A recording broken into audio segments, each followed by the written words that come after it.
Marahay na kapagatugang Webes Pumanyan, petsa 9 sa bulan kan Oktubre 2025. Ini ang Bereta alas 7. Asin sa headlines at ang darakulang mga bereta sa lado lokal.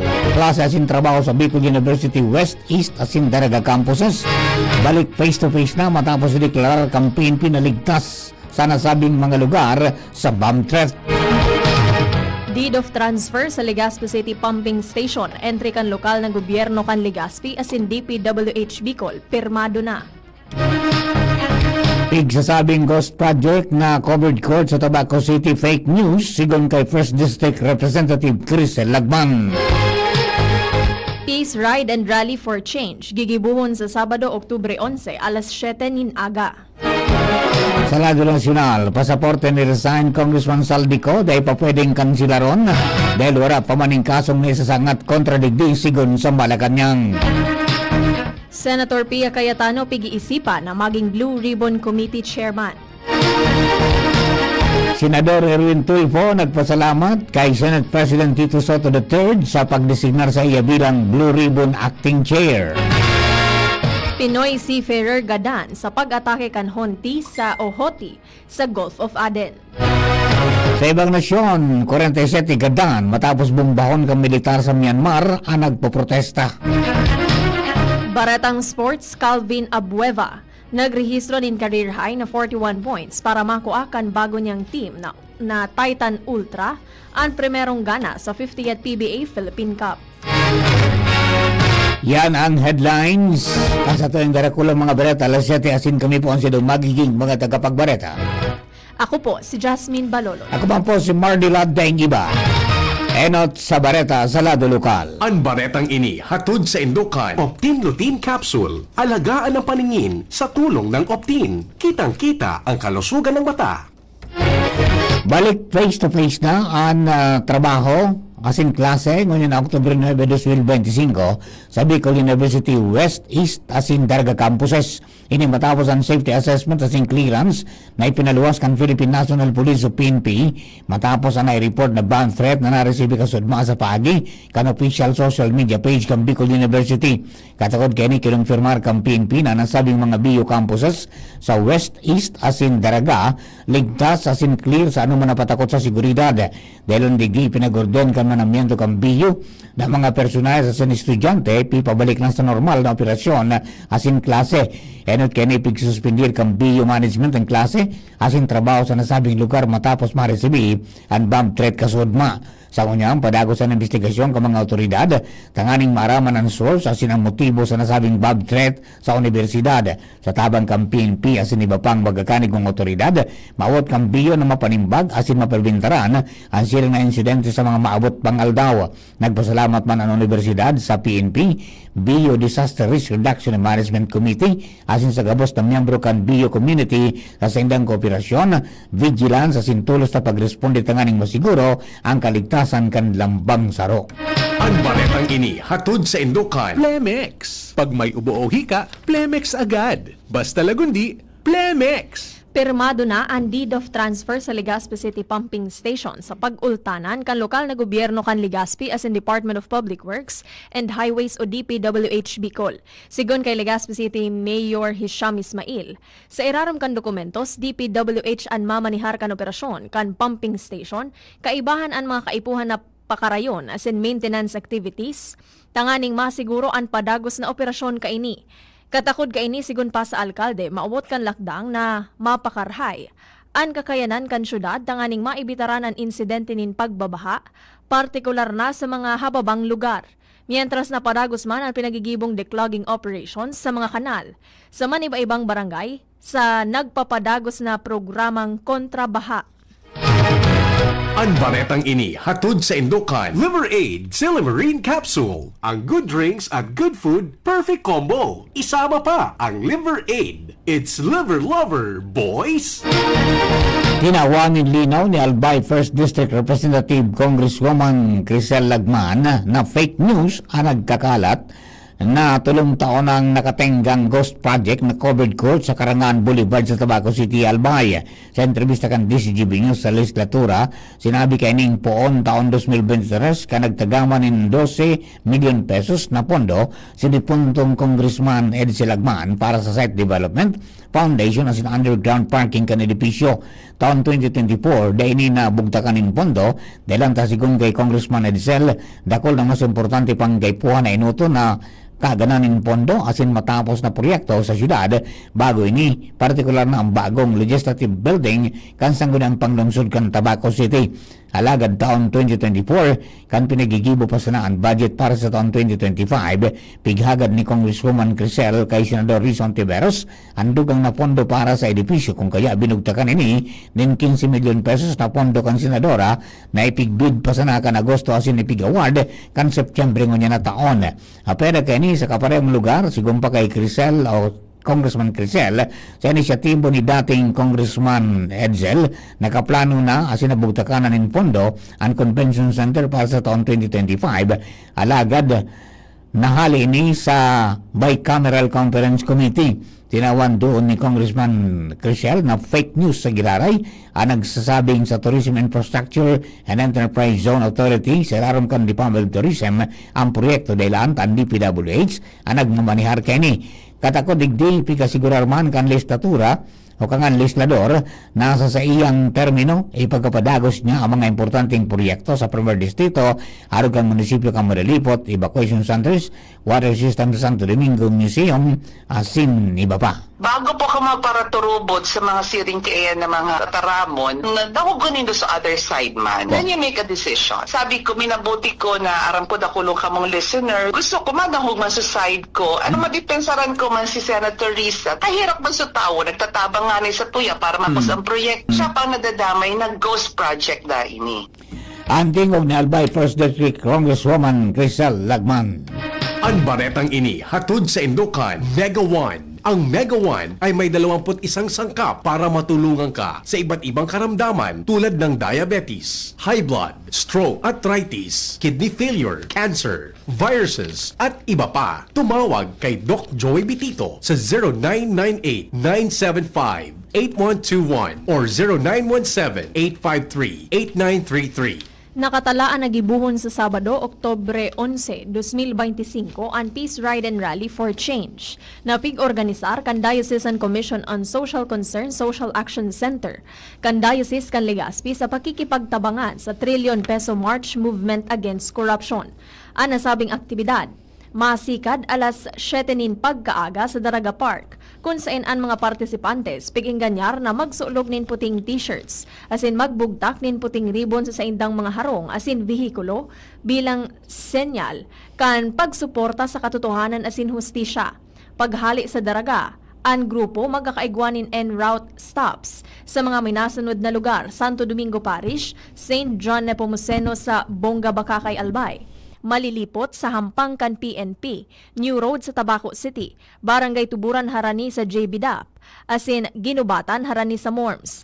An endpoint kan Peace Ride sa St. Gregory the Great Cathedral sa Old Albay District sa syudad nin Legazpi, kung saan gigibuhon ang banal na misa asin rally. Ang mga dai makakasabay sa Peace Ride pig-inganyar na magdiretso na sana sa cathedral para sa Eucharistic celebration. Hinagad man sa mga partisipante sa aktibidad na magdara nin tubig, pagkaon para sa saindang sadiri asin ihiras sa iba. Siring man payong. Ang aktibidad may kamauotan na magkasararoan komunidad sa pagsulong nin good governance pangataman sa kapalibutan, asin manindogan kontra korupsyon na nakadanyar sa publiko asin sa futuro. Sa iba pa natong baretang lokal, ipigbusol ni Kamalig Sangguniang Bayan Committee on Tourism Chair, Councilor Felipe Nuen Napa, ano dinansang maawot na magtindog nin Apay Research and Development Extension Office sa munisipyo, tanganing masimbagan ang kakulangan kan supply nin Apay o taro. Sagon sa entrevista kan DCGB News kay Napa, naglalangkaw ang demand kanatong bako sana sa Kamalig kundi pati na sa mga kataraid na lugar kung kaya nag-experiensyahan kan banuan sa ngunyan ang kakapusanin supply kay ni. Dagdag pa ni Napa pera sa pigagamit ini sa pagluto nin pinangat pigahanap naman kan publiko ang preskong taro liib sa sindried apay dahil ang tapigdadara ni kan mga balikbayan sa Manila o kung minsan pati sa abroad. Sa ordinansang ipigbusol kan opisyal, matindog ka nasabing opisina sa munisipalidad, tatabangan kanya ang mga taro farmers sa bagay ng pagtataonin magakanigong training, technological assistance sa farming, marketing, support, as in financial incentives. Sa raram kan ordinansa, ibubusol kan lokal na gobyerno sa mga residentes na pakusugon ang taro production sa bagay ng pag-opresir ng insentibo sa mga paraoman na nagkukultibar ni natong o taro sa Kamalig. Providing an incentives for the taro farmers. O kasi kung may hiling tangon yan, ang demand kan apay, itong katnga, itong dahon, grabe ang volume. Kaso ang production, kulang na kulang para lang talaga tuman sa pinangat production for Kamalig. So ngunyan, nagpasarkitak yung sarong ordinansa para magkaigwak makabagong, modernong, agrikulturang, magkaigwak yung mga research and development para mas magpakusugon. Si Kamalig Committee on Tourism Chair Councilor Philippine Wen Napa. Ipigrekomendar ni Kinatawan Das Maronilla kan Junta Provincial kan Albay na magbukas na giraray sa publiko ang Peñaranda Park sa Legazpi matapos ipasara kan magbagsak ang retractable roofing kaini kan Agosto 30 ngunya na taon. Sa regular na sesyon, nakapalaman sa privilege speech ni Kinatawan Maronilla na dapat mag-ururon ang gobyerno probinsyal kan Albay, DPWH as in kontraktor para mapag-urunan ang posibilidad na magbukas giraray o sa giraray ang parke para sa publiko. Sa pagtubod ni Maronilla kung ang problema ang retractable roofing, asin nagahalat nin panibagong kasalida kaini, dapat ang apektadong lugar sana ang saraduhan mantangan ibang parte. Na daimanin problema dapat nang buksan sa publiko, tanganing makipagtabangan lalo na ngunyan na paparanina ang Kapaskuhan. Mientras tanto, inagad na ako Bicol Party List Representative Alfredo Pido Garbin Jr. ang commitment ni Department of Information and Communications Technology o DICT Secretary Henry Aguda na matakodanin libreng internet access sa mga pampublikong eskwelahan sa mga hararayong lugar sa irarom kan Digital Bayanihan Project, parte kan Free Wi-Fi for All program kan gobyerno.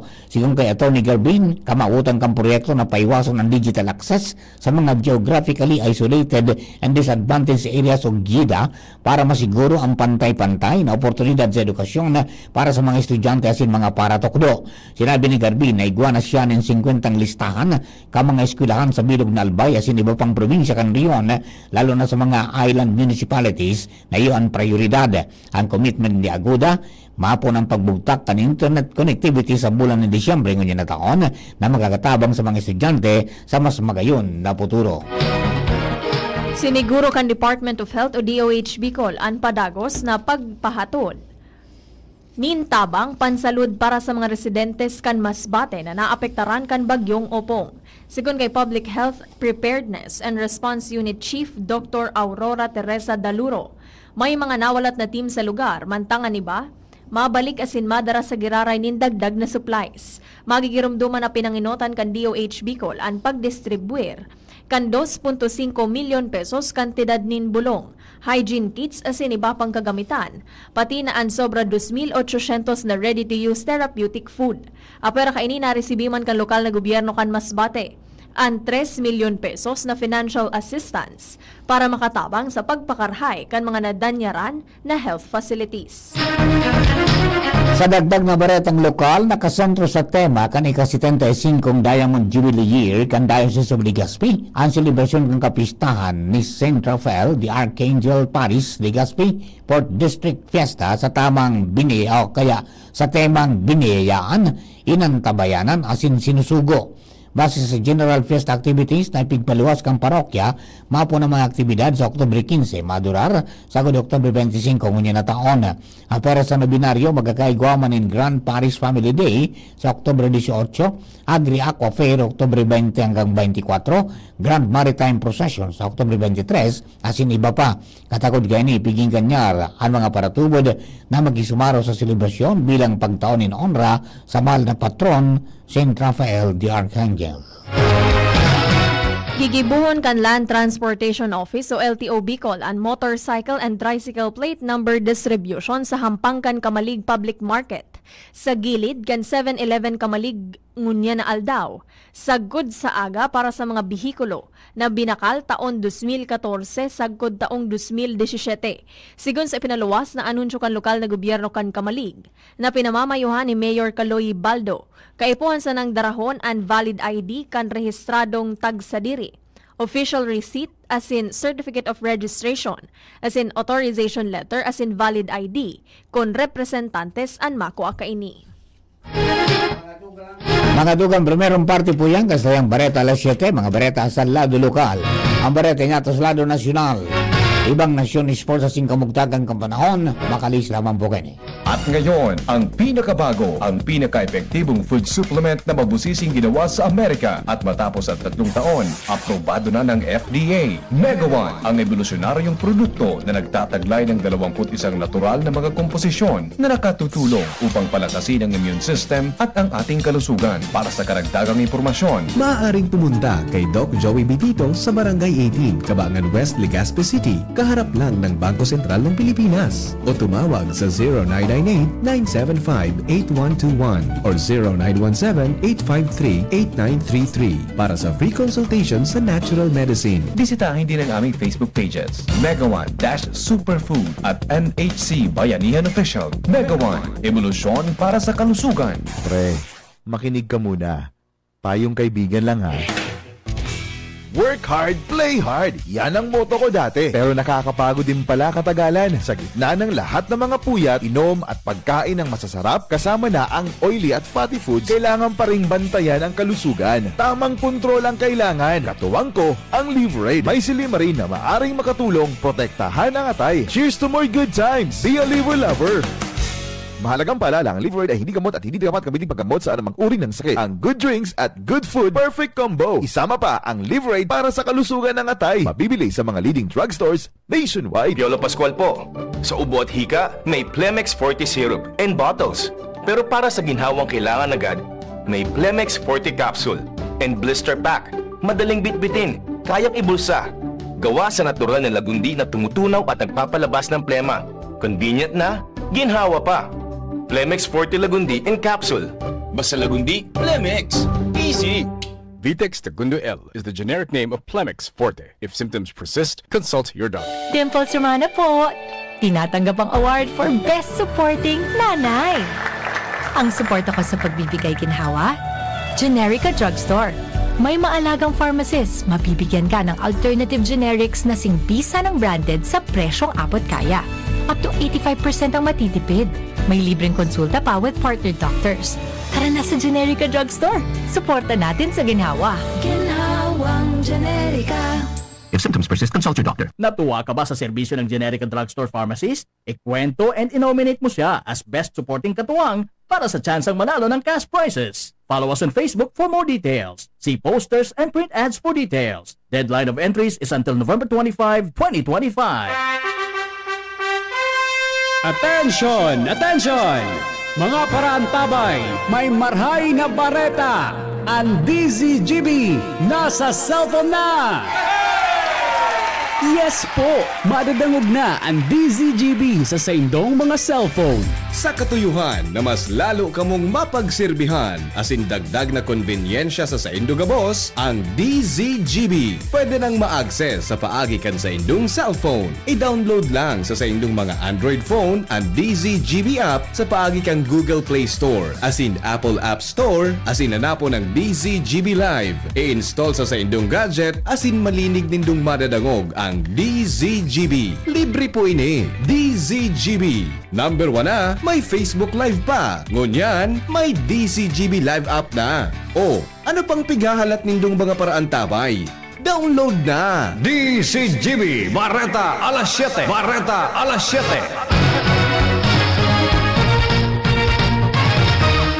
Sa detalles po kang bareta sa lado nasyonal, dahil pa pwedeng kansilaron kang gobyerno ang pasaporte ni dating kongresista Saldico dahil wala pang kasong naisasangat kontra sa iya. Reaksyon ni Malacanang sa rekomendasyon ni dating Ombudsman Conchita Carpio Morales na kansilaron ang pasaporte ni Ko tanganing mapilitan nining bumalik sa nasyon. Pero kay Palace Press Officer o kaya sibun kay Palace Press Officer Attorney Claire Castro, warang pang kaso asin daing warrant of arrest kontra sa kongresista Pisar kan akusasyon na may kinaraman ni sa nabulgar na bilyones pesos na flood control scam. Tinawanin doon ni Castro na bago o bako pang fugitive si Ko. Dagdag pa ni Castro na kung wala pang valid na rason para ibakansilar ang pasaporte kang kongresista, siguradong mababasura man sa naini. Maganong duman na day nagbalik ng Pilipinas si Ko, apisar ka na itinaong ultimatum sa iya kang liderato kang kamara, tanganing simbagon ang mga sahot kontra digdi, may kinaraman sa issue kan flood control scam. Pigo konsiderar ni Senator Pia Cayetano ang pagiging chairman kan poderosong Blue Ribbon Committee kan Senado. Sinabi niyang gagamiton niya ang session break para magpangadji asin mag-isip may kinaaraman sa iyang desisyon. Sa ambush interview kay Cayetano, sinabi kaini na bako madali mag-iyo sa mga siring na bagong posisyon. Asin dahil naunambitan ang pangaran niya, trabaho niyang ikonsiderar ini sa gusto man niya o habo. Kung talagang kaipuhan na panginotan niya ang Blue Ribbon, iko-konsiderar na ini apesar kan igwa na siyang duwang iba pang kapot na komitiba. Sinabi niyang kaya niya ini, pero kaipuhan talagang pag-isipan ni Marhay kung paano ihahandle ang Blue Ribbon Committee. Magigirumduman na enot ng nagserbi si Cayetano bilang Senate Blue Ribbon Committee Chair kan taong 2024 sa irarom kan 19th Congress. Mientras tanto, nagpasalamat si Senador Erwin Tulfo sa pagdesignar sa iya bilang acting chairman kan Senate Blue Ribbon Committee matapos magdimitir si Senate President Pro Tempore Panfilo Lacson. Naglalao man si Tulfo na sa lalong madaling panahon makakahanap nin permanenteng chairman kanasabing komite. Sinabi pa kan Senador na aram niyang dakol na mga kababayang Pilipino ang naglalaom sa Senate Blue Ribbon Committee na imbestigaran ang gabos ng mga nag-abuso sa pondo ka nasyon anuman ang posisyon kaini sa gobyerno o kolor politika. Kinumpirmar ni Department of Migrant Workers o DMW Secretary Hans Leo Kakdak ang nagadan na Filipino seafarer matapos natakihon kan mga hoti ang barkong MV Minerva Grat sa Gulf of Aden kan Septyembre 29. Sigon kay Kakdak, biyaheng Djibouti siya para at asikasuhon ang pagpapauli sa bangkay kan Pinoy seafarer. Kaibahan niya nagom asintugang kanagadan na seafarer. Sinabi pa ni Kakdak na bibisitahon man niya ang sarupang Filipino crew member. Nangunyan, nagpaparhay sa ospital, kasunod kan makaturotreseng pag-atake sa Dutch cargo vessel. Ipresentar sa Malacanang kan Department of Energy o DOE ang 8 bagong pinirmahan na Petroleum Service Contracts o PSCs na piglalauman na magpapakusog sa seguridad sa enerhiya asin magdataon ng trabaho sa mga Pilipino. Sa ginibong seremonya sa palasyo, sinabi ni Presidente Ferdinand Marcos Jr. na sa pagikan nasabing mga kontrata, mabubuksan ang oportunidad para sa exploration sa Palawan, Sulu, Cagayan, Cebu asin Central Luzon. Kaibanan sa kontrata ang exploration in hydrogen sa Central Luzon para sa malinig asin zero carbon na pagkakuhaan ng enerhiya na indikasyon na handa na ang Pilipinas para sa sustainable innovation. Tinawan doon ni Presidente Bongbong Marcos na mantinido ang kamautan ng gobyerno na mabawasan ang pagiging dependent kan nasyon sa imported na petrolyo tanganing dahil na magabatanin marahay ang mga Pilipino sa langkaw na presyo ng gasolina asin krudo. Sinabi kang Presidente na sa pagikan service contracts magkakaigwa ng kasiguruhan na supply ng enerhiya sa nasyon para masimbagan ang pangangaipo bako sa nasyon kundi para man sa futuro kan masunod ng mga henerasyon. Dagdag pa ni PBBM na nagingo ang gobyerno sa pag-aadal, pagdiskubre asin pagposwag kan rekursos natural kan nasyon tanganing mapakinabangan kan lambang Filipino. Bukas pirmi ang pintuan kan Kamara de Representante sa sektor kan agrikultura asin iba pang marginalized groups, sigon kay House Speaker Faustino Boji D. III. Ginibo ni D. ang pahayag kasunod kan courtesy visit kan mga paraumagi kan sa Nueva Ecija, Pangasinan asin Isabela sa pangingenot ni dating Agrarian Reform Secretary Rafael Mariano sa Speaker's Office kan nakaaging aldaw. Tinawan doon ni D. na ang nagbubuhay asin kusog kan probinsya kan Isabela, iyo ang mga mahigos na parauma. Kaya halangkawan sa idang respeto asin pagmidbid sa mga ini. Nagpahayag manin suporta ang mga parauma sa pangapoda ni D na ibalik sa 35% ang presenteng 15% na taripa sa imported na bagas. Tanganing maprotehiran ang mga lokal na parauma sa epekto kan pagdagsa kan imported na bagas sa nasyon. Sa giraray na inutro ni D ang pangapodan kaini na repasuhon asin amyandaran ang Rice Tarification Law o Republic Act 11203, tanganing masiguro na nasisirbihan kaini ang interes kan mga paraumang Pilipino. Harap po sa tuyang bareta sa ibang nasyon asin sa lado ng Karawati Sports. Kaya po si Nicole Ann Gloriani sa detalye. Good morning, Nicole. Good morning, Sir Mar. Good morning sa mga paraantabay. Gadan ang 47 katawo matapos na bombahon kan militar ang mga nagkukondukta ng hiro protesta sa Myanmar. Nangyaran insidente sa banwaan kan Chong-u sa Central Myanmar kung sa inasa sanggatos na katawo nagtiripon asin nagkakaigwanin protesta. Guminamit ang mga soldados nin motorized paraglider asin naghulog nin bomba. Puon kan 2021, nagkapirang ribo na ang nagadan asin nagkapirang milyon ang nawaaran ni Estaran dahil sa military coup na nagresulta sa civil war sa pagultanan kan militar asin mga ethnic militias.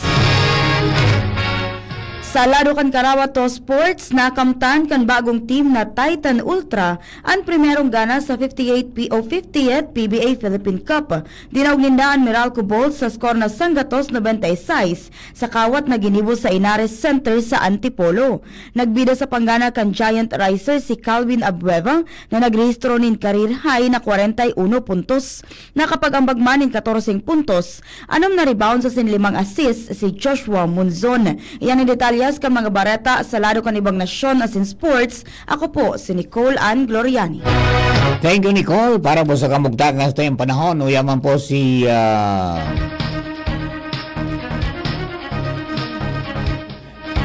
Melvin Albuela kan Pag-asa Este Regional Forecasting Center, Legazpi City. Sir Melvin, please come in.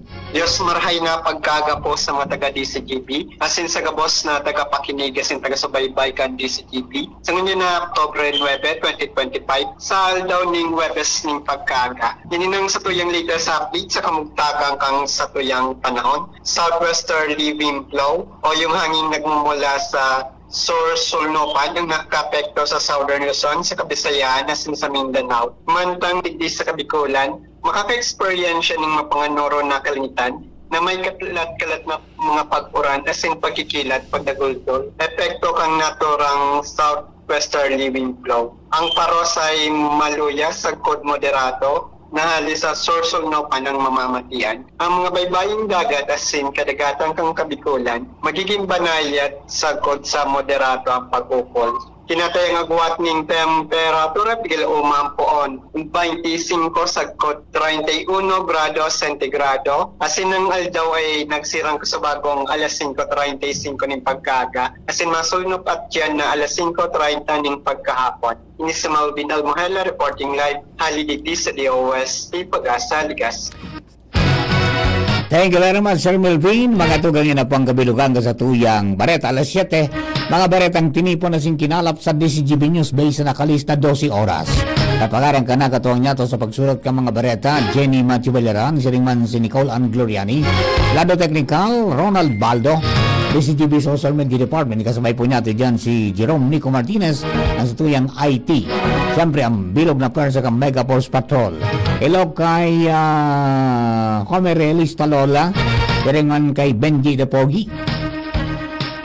Benjamin Hile, pagkatapos si Sir Partner